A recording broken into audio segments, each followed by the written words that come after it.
Good early afternoon. We're live. I'm Andy Andrews. You've joined us for a Blue Plate Special. Hey.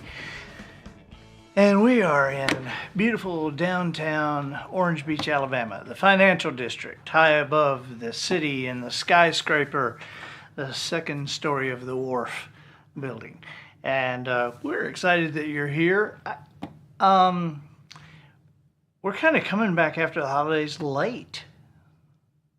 I had COVID. Matt, you're supposed to act horrified. I'm sorry, I'm getting all the comments loaded in. Yes, it was very scary. We were terrified. No, wait. Let me just try this again. We're coming back late after the holidays. I had COVID. Yeah, third time. Yeah, third time's charm here. I felt really, really bad for a couple of days, and I think that I had it like before. I was on a ship, naturally, on a cruise ship, and right before Thanksgiving, and of course, you know, those cruise ships are just a petri dish of all kinds of germatological fodder. Hey, Hannah Gadledge, how are you doing? People are popping in. Marcy Taylor, hey. Pasco Washington, happy birthday to your daughter today. Happy birthday. Nancy Bergen from Colorado. We're glad to have you for the Blue Plate Special.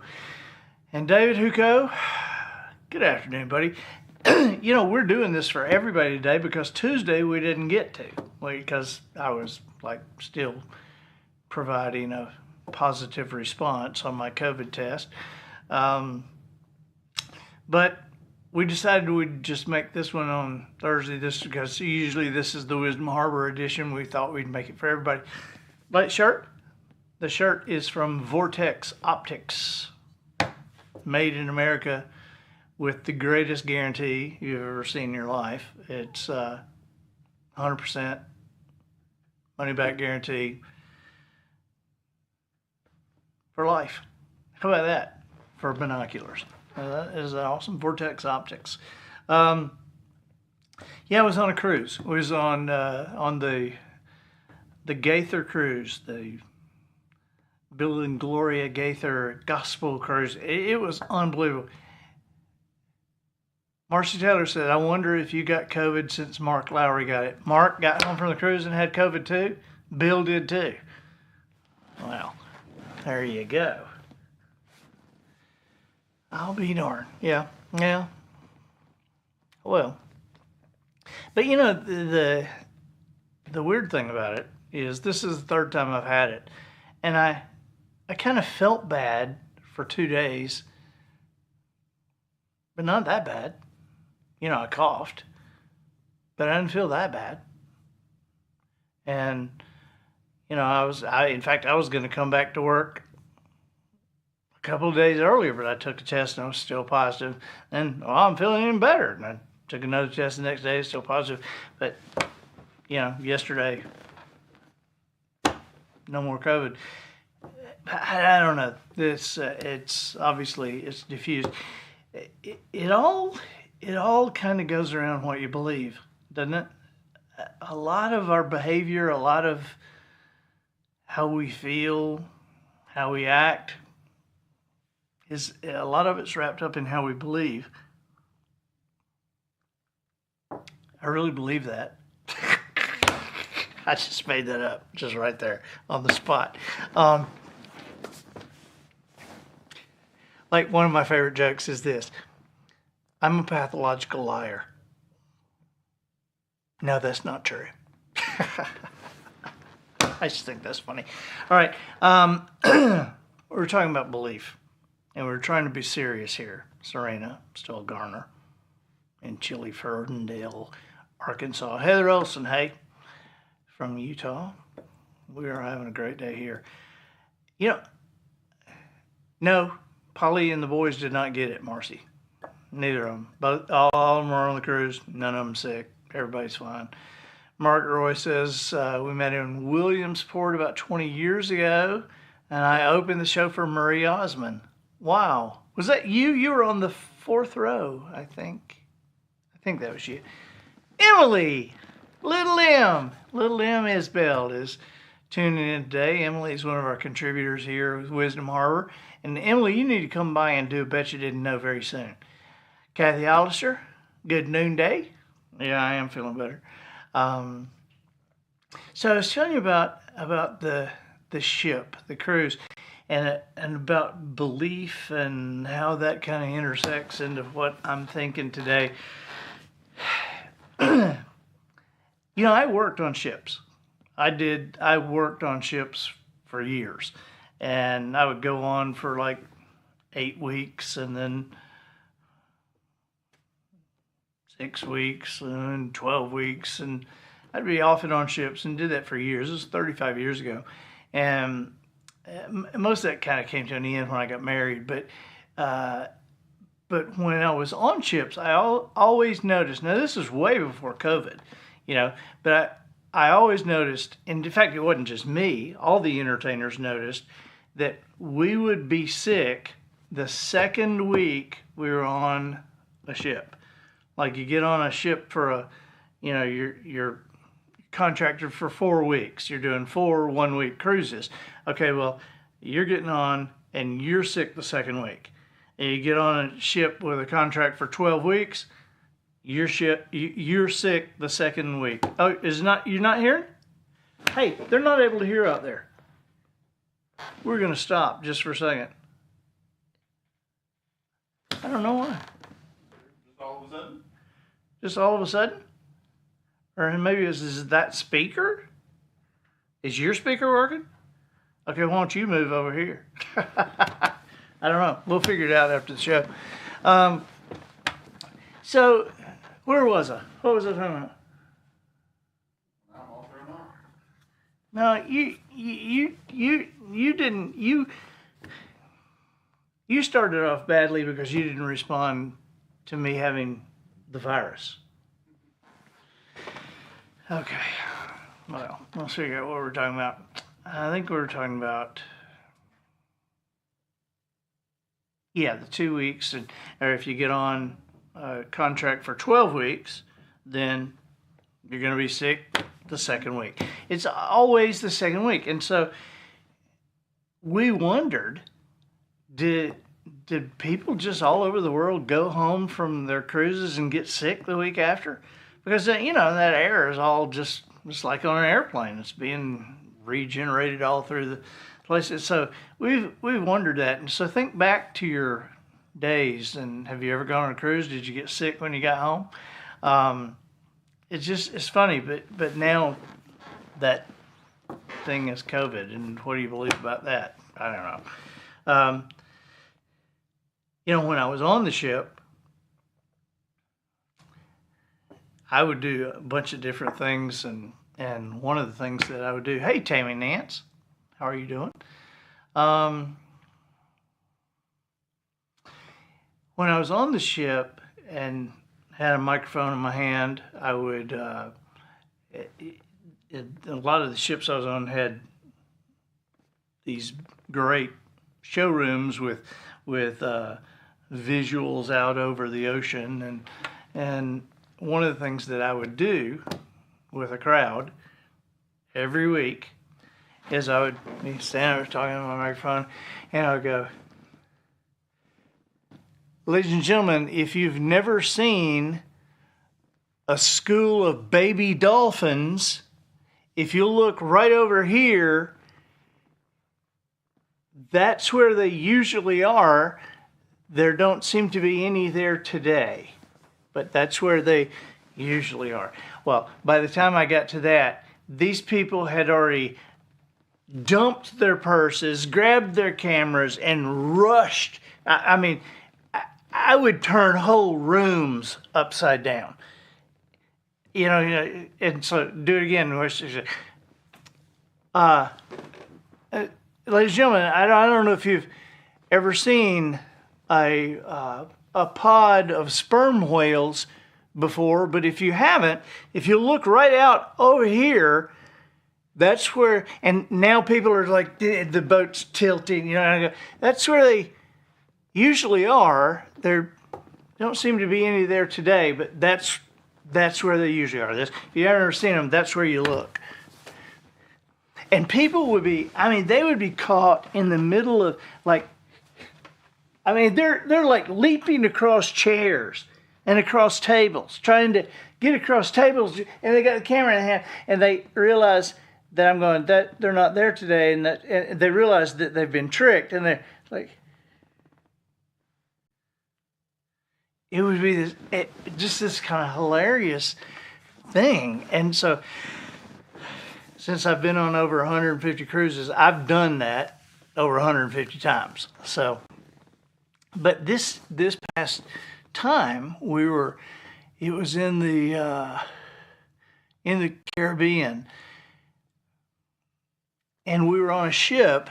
It was a beautiful ship, Holland America Line, and on the ship, the showroom, the theater, which is gorgeous, there's no windows, totally no windows at all.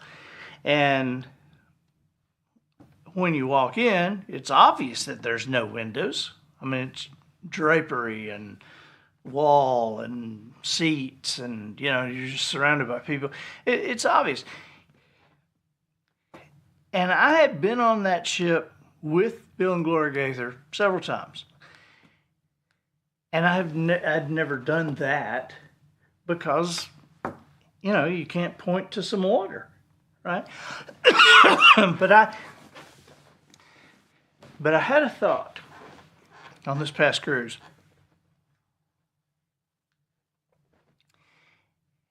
I thought, what if I pointed and said it? Would the setting in people's minds that they are at sea, that they're out in the middle of the ocean, and would that be enough to trigger them to do that? I wondered. And then the next time I had the opportunity to do it, it was like 10 o'clock at night. So not only were there no windows, it was dark.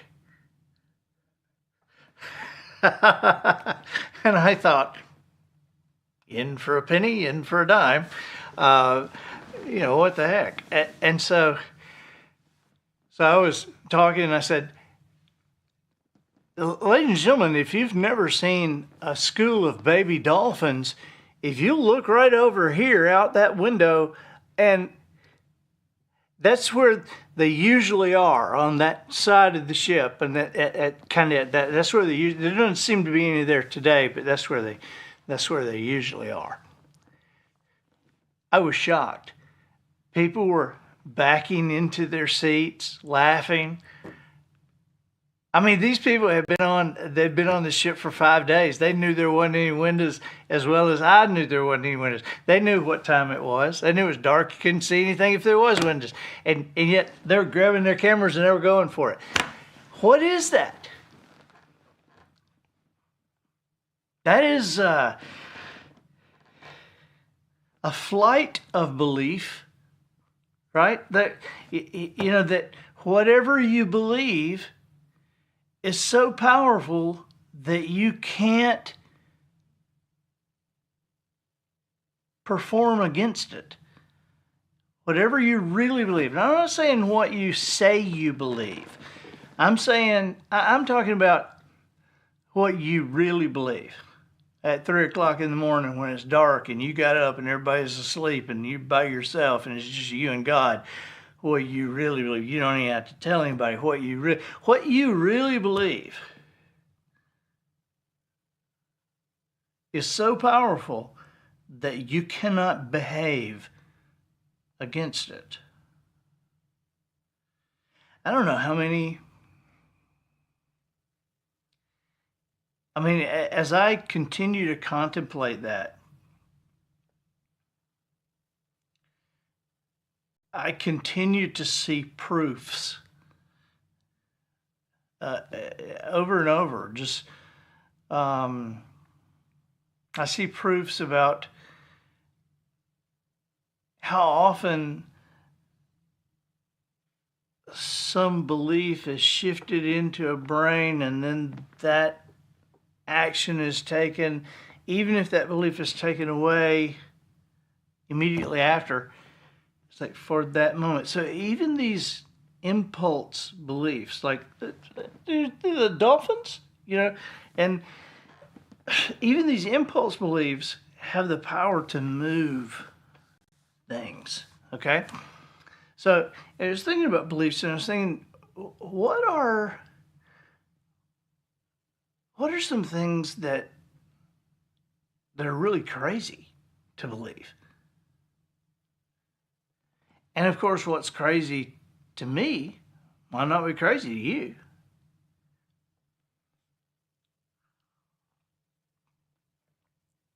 But if you consider this, I listed a few things that I've read recently that people believe, okay?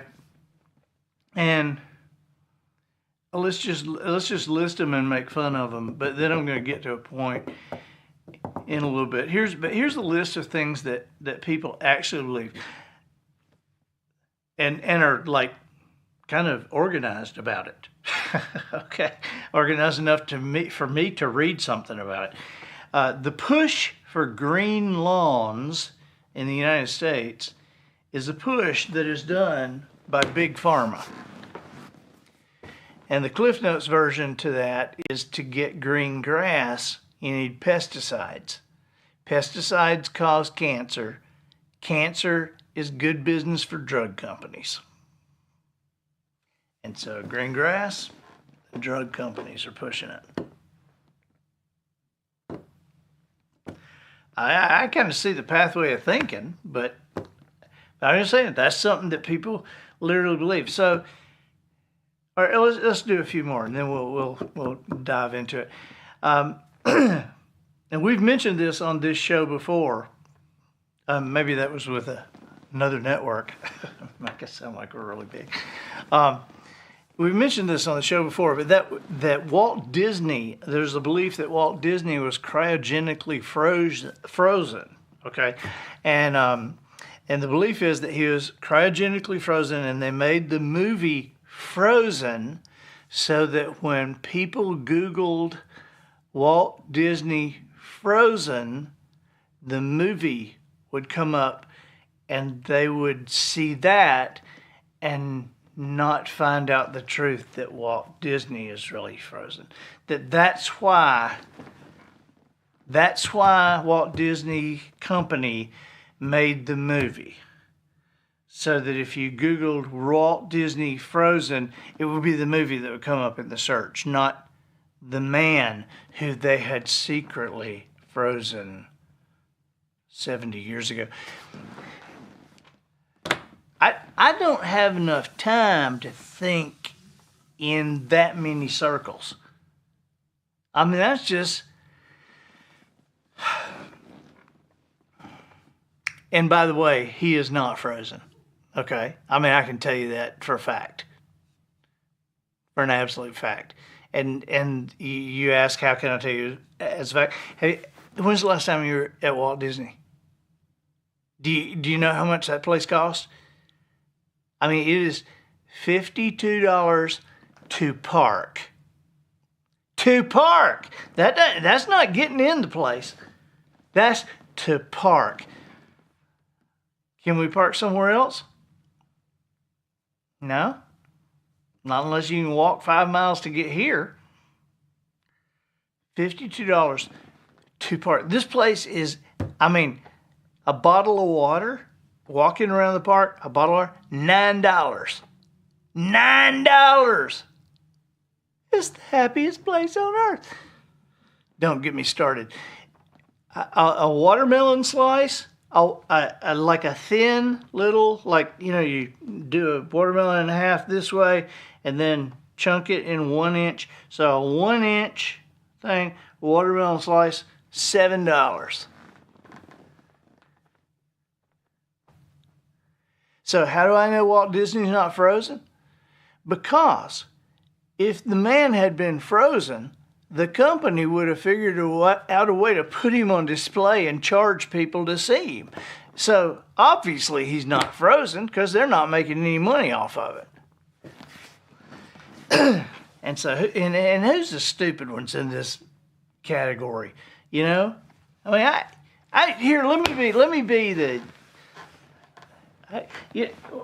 Early in my, what we laughingly refer to as my career, if you Googled Andy Andrews, who's that old cranky guy that did 60 Minutes? Andy. Come on, what's his name? 60 Minutes. This is what people would be doing like 5 minutes after I die. Rooney? Andy Rooney, yeah. I mean, he's been dead 20 years, and I'm going, what was that? 5 minutes after I'm dead, somebody would go, Andy Andrews, what, who? No. But Andy Rooney, when I was earlier in my career, Andy Rooney, if you Googled me, pictures of him would come up too, right? And I would always say, well, he's kind of a curmudgeon. You know, he's kind of curmudgeon-y, kind of grouchish, and I didn't want to be that way. But back up a minute, Matt. Back up just a second. Yeah. So on this Walt Disney thing, you know, I don't want to get to be a curmudgeon about it.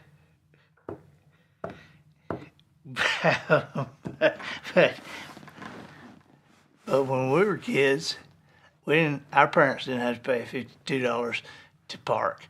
Nobody had to pay $7 a piece of watermelon for us. You know, we'd go steal it out of a neighbor's yard and stab a steak knife in it and cut a slice of our own and get it for free. And nobody had to pay for water. We drank it out of the hose with that plastic rubber taste, like water, like God meant water to be tasted. And we didn't have to ask what time we're coming back in. We knew what time to get back in. The street lights on, time to come in. It didn't matter if the wiffle bats and wiffle balls had been lost or thrown away, or if the kids next door would use the wiffle bats to kill toads that came under the street lights, and they would pitch toads and wiffle bat a toad, and that by us leaving our wiffle bats out, we had participated in the death of that toad. I mean, there was a lot of guilt and stuff that came when I was a little kid and growing up, but by God, we didn't have to pay $9 for a bottle of water, you know. And so this may be curmudgeonly, okay, but obviously our parents had more time. And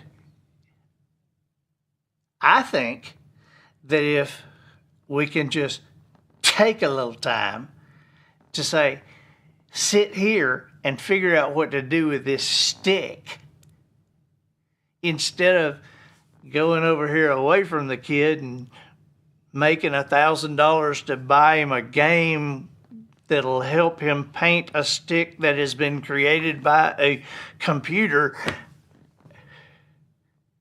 I think we're better off just give the kid the stick and stay there and play with the stick. I mean, that's kind of a stupid way of saying it, but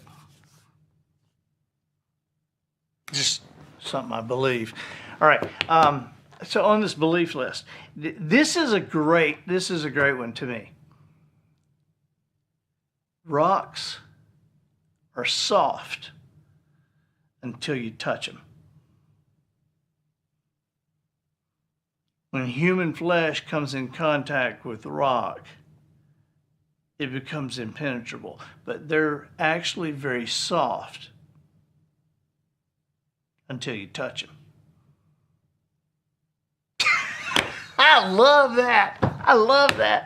I mean, that's like, I'll tell people sometimes, my boys will have a friend over on it, and I'll figure out a way to get this in. And I'll say, they'll talk about, I don't know, who, Carrie Underwood, and her bus, and they saw it going down the highway. I'm just making something up. And so if I find out, say, Carrie Underwood's bus, the color of that bus, that deep red color of that bus, that deep red is called seen. It's like a color called SEEN. And do you know that everything on earth is either that color or it's not?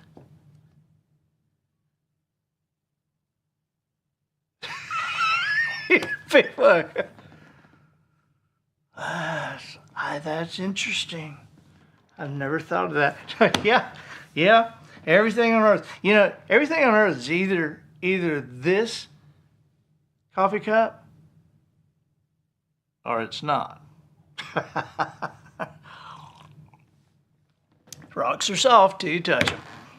COVID was not a virus. It was actually the result of the Catholic Church lacing the world's water supply with king cobra venom in order to genetically transform the world's populace into snake-human-demon hybrids, thus preventing them from going to heaven. This was all because the scientific name of the king cobra and a piece of the bishop's mitre contained the word corona.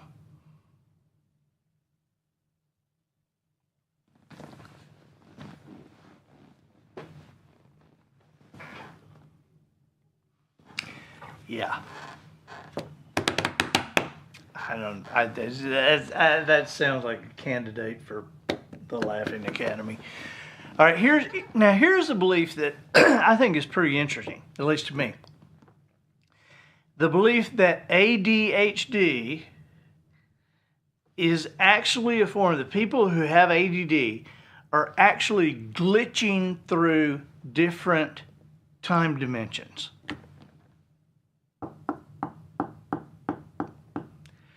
Now, Matthew, what is your initial response to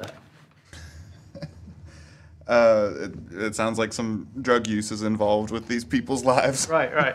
Okay. Yeah, you say, somebody's crazy. If you think somebody's glitching through different dimensions. But I want to try to explain something to you. And I don't know if I can.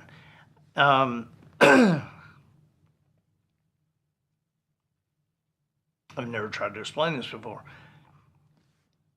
But when I saw that belief, when I saw that definition of that belief, that ADD people, there's people that believe they are actually glitching through different time dimensions. When I saw that, I thought, it's an odd way to put that. Because, and I didn't know I had ADD until it was like adult diagnosed, and Adam, our son, had it, and we were like, yeah, that sounds like me. Yeah, that sounds like me too. Yeah, and the doctor said, yeah, I spotted you when you walked in the door, and so it's been interesting, for doctors to tell me how I have.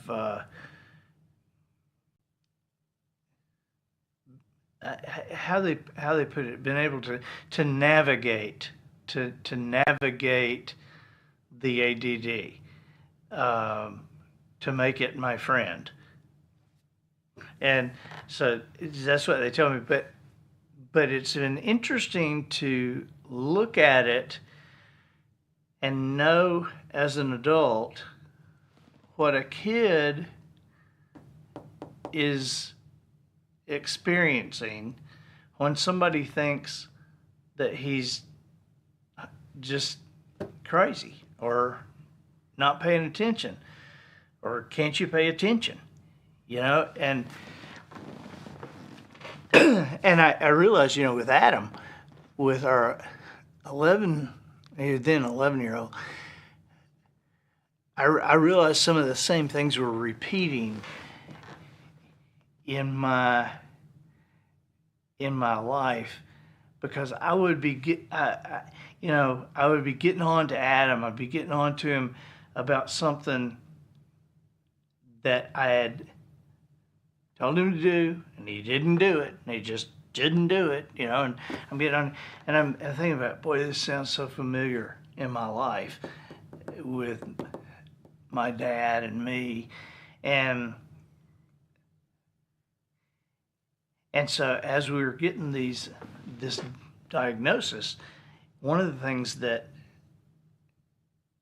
this doctor said to me, he said, I worked with several factory jobs and was the person doing this, and he said, I can pin 80% of safety violations with undiagnosed adult ADD. And I said, really? Yeah. He said, you would not believe through the years how many people, you just like, okay, you got that edge there. Why did you fall off the edge? And they're like, I just didn't realize I was that close. And okay, that fan is going to tear up your hand if your hand goes in that fan. Why would you stick your hand in the fan? I didn't think I was that close to it. And he said at least 100 times, all those things, And so when I read ADD havers are actually glitching through different dimensions. We really struggled with whether to put Adam on any kind of medicine or what to do, and I like this, and one of the things that the doctor said, he said, he said he will notice things. He said, if you get lost in the woods, this is the kid you want. He will help you survive because he will see everything. And as Adam would grow up, I would see that. The boys and I would be in a deer stand, and Austin and I would see deer when they came into the field. Adam would see the deer before they came into the field. He was Radar O'Reilly. It's like he would go, toes. Where? Right there. Right where? The far corner of the field. And there they'd become walking in, and we'd see them then. But it scared us. This thing scared us because the doctor also said there's a lot of high school, young adult automobile accidents that really kind of gear back to ADD. And I said, how's that? And he said, well, the white line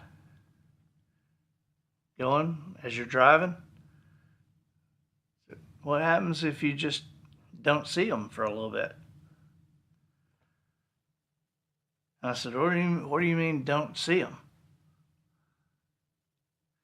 And he said, well, that's how we test attention deficit, is what you're seeing. It's a very basic test. And actually, I took the test, and it's there. You have a button thing here in your hand, and you're in a room that is no sensation. You're in a dark room, and you're up, and there's nothing but a screen, and you've got headphones on, and the voice says, you will either see or hear a 1, and a 1 comes up on the screen, or a 2, and a 2 comes up on the screen. At any time you see or hear the number 1, press the button. At any time you see or hear the number 2, do not press the button. Here, let's give you an example. Play the game for 15 seconds, starting now. And you're in there and it goes, 1. 1. 2. 1. 2. And you go for 15 seconds and say, you understand? Press the button if you understand. And you go, okay, yeah, that's pretty simple. I got it. It's only me. And it's just like, I'm sitting here, the screen's right in my face, black, I'm in here. And so you do that for 20 minutes. And one day I'll tell you I'll tell you my story of getting tested that day. And I'll show you my transcript. And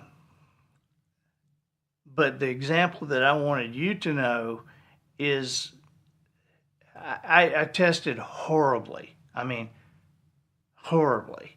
And to the point that the doctor even asked me, he said, did you step out at any time? I was like, no. What, leave the room? Yeah. No, I was there all the time. Okay. And so I tested that horribly. And of course, the only way you can test that horribly is if there is a 1 up there and you didn't press the button. Well, what kind of idiot's not going to see a 1 and press a button? I mean, hire a monkey to do that, but I tested horribly on it. And so he said, undiagnosed ADD, think about that 1 as a line on the highway. I was like, ooh. All right, now back to ADD people thinking, or somebody thinking they're actually glitching through different dimensions. Sometimes, as this is again, I've never even tried to explain this. I can't believe I'm even getting into this. It's boring, probably. Sometimes I can blink and I am aware that I'm in a different place.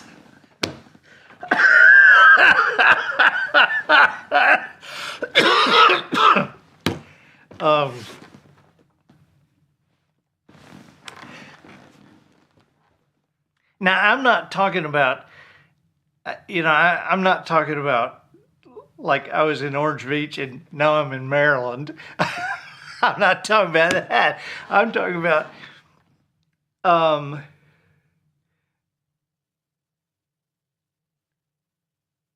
almost seeing a film of my life, and as I do this, seeing this part disappear because the cup is here and everything is, I mean, my motor skills work fine. I'm not seeing things always that way, but sometimes I do. And so it's like, where was I right there? But I guess that's where the guy stuck his hand in the fan. It's where the guy didn't think he was too close to the thing. That's just my odd way of explaining it. Now that we have gone off onto a rabbit trail and down into a gopher hole and dug the Erie Canal. Back to some things that people believe. Traffic barrels are left up for so long because the Department of Transportation bought too many and has no place to store them. That I can get on board with. Fixing to say, I'm not sure I don't believe that. Oh my God. All right, people believe, now this is a good one. People believe that birds are not real. They're actually just surveillance for the government. Yeah. All right. How about this one? Now, I got to say, I have never thought of this, but I am going to have so much fun with this. I'm just telling you, I know some people that I'm going to tell this to and they'll believe it. I mean, you know, I mean, don't you know, don't you have those friends that you point at the contrail in the sky and a jet contrail and you got this friend and you go, looks like it's going to rain. They go, what? Oh, you know, that's that cloud formation. That's how the Indians used to tell it was going to rain. How? If the jets left that puffy smoke, the Indians would know it was going to rain. Oh, you have people like that, your friends like that. Okay. I always, if I ever get somebody like that, Dr. Barb, hey, how are you doing? I love you so much. Let's see. What was I talking about? All right. So anyway, you got the guy, and we're roll me back. I'll see where I was. All right, roll me forward. Okay, so you know how you have the guy that you do something with, and then I always follow it up with, did you know that the word gullible is the only word in the dictionary that is not spelled correctly? Or you say, did you know that the word gullible is the only word that is in common usage, but not in Webster's dictionary? And even after you just tricked them, you can say that and they'll go, really? There's people like that. Okay, so here we go. I'm gonna have fun with this. You know, your Social Security number indicates the bank that you were sold to when you were born. That when your parents made a commitment to a specific bank when you're in this. So it's that Social Security number that's the bank number you were sold to when you were born.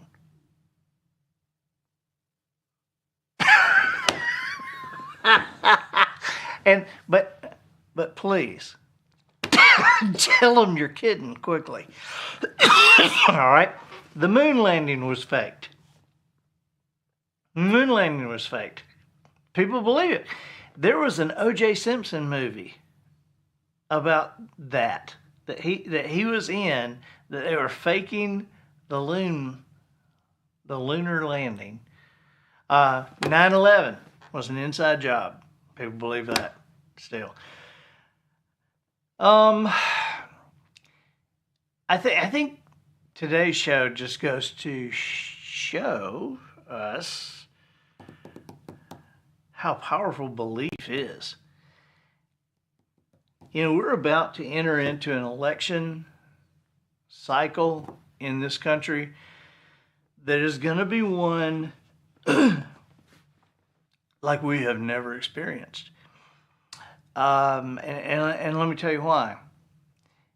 The reason is nobody knows what to believe. We all say we want the truth, but we don't know how to discern it. Well, how would you discern it? How would you? How would you discern the truth? Seeing is believing. I don't think that's true anymore. You know, something went out of movies for me a few years ago when something happened. It was just a spectacular thing, and my wife said, "Oh, they do it with a computer." I thought, yeah, this guy's not really like hanging on the edge of a cliff and trying. Yeah, okay. A lot goes out of it because when you believe that even what you're seeing is not true. You know, this is the first election cycle, the first national election cycle we're going into ever in history with AI being such a part of everybody's life. Artificial intelligence, if you haven't poked around at that just a little bit and seen what is happening now, not what's coming, but what's happening now. I mean, I watched last night. I watched a national news broadcaster interview Hillary Clinton, and Hillary Clinton saying why she is voting for the governor from Florida and why Ron DeSantis is the greatest living American and the only person who should be in this. I'm watching her tell him that. He's questioning her, and she says, "Of course I believe that." And the demonstration was to show me what they could do.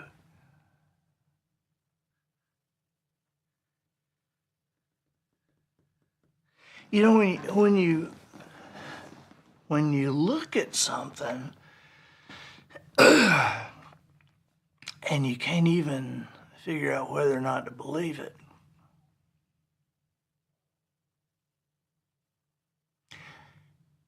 that's tough times. You know, it's been said that faith is more powerful than proof, because proof only goes as far as you can see. Faith reaches forever.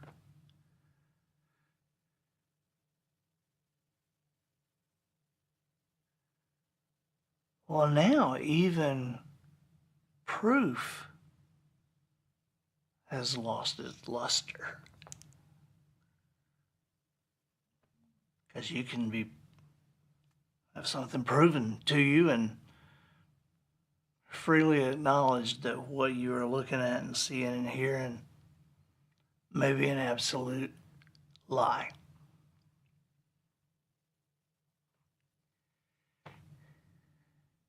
I'm thinking about this because of what we're coming into, the belief thing I talked about the cruise ship and the crazy things we believe. But I think we're coming into a crazy time maybe a tipping point would be a great way of putting it. And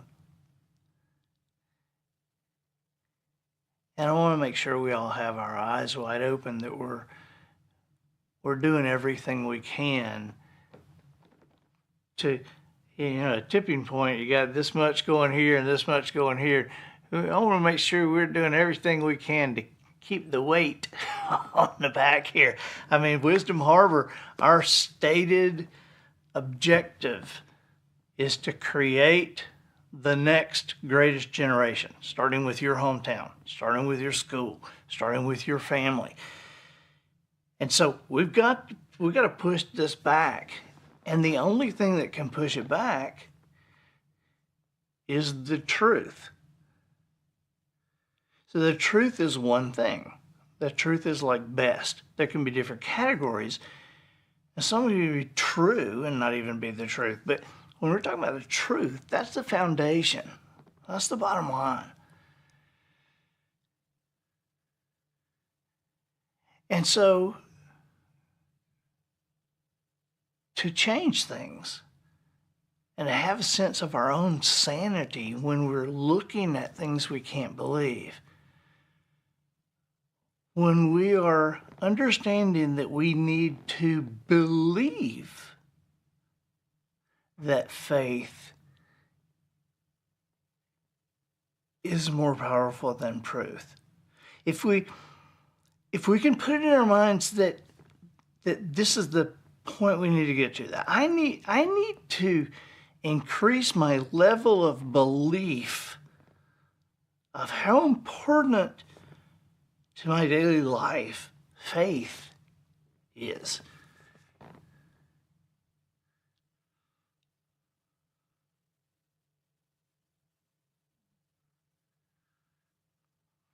If we can get to the truth, faith will show its way out. I think that people are not sure what to do. They know the situation exists, but they don't know what to do about it.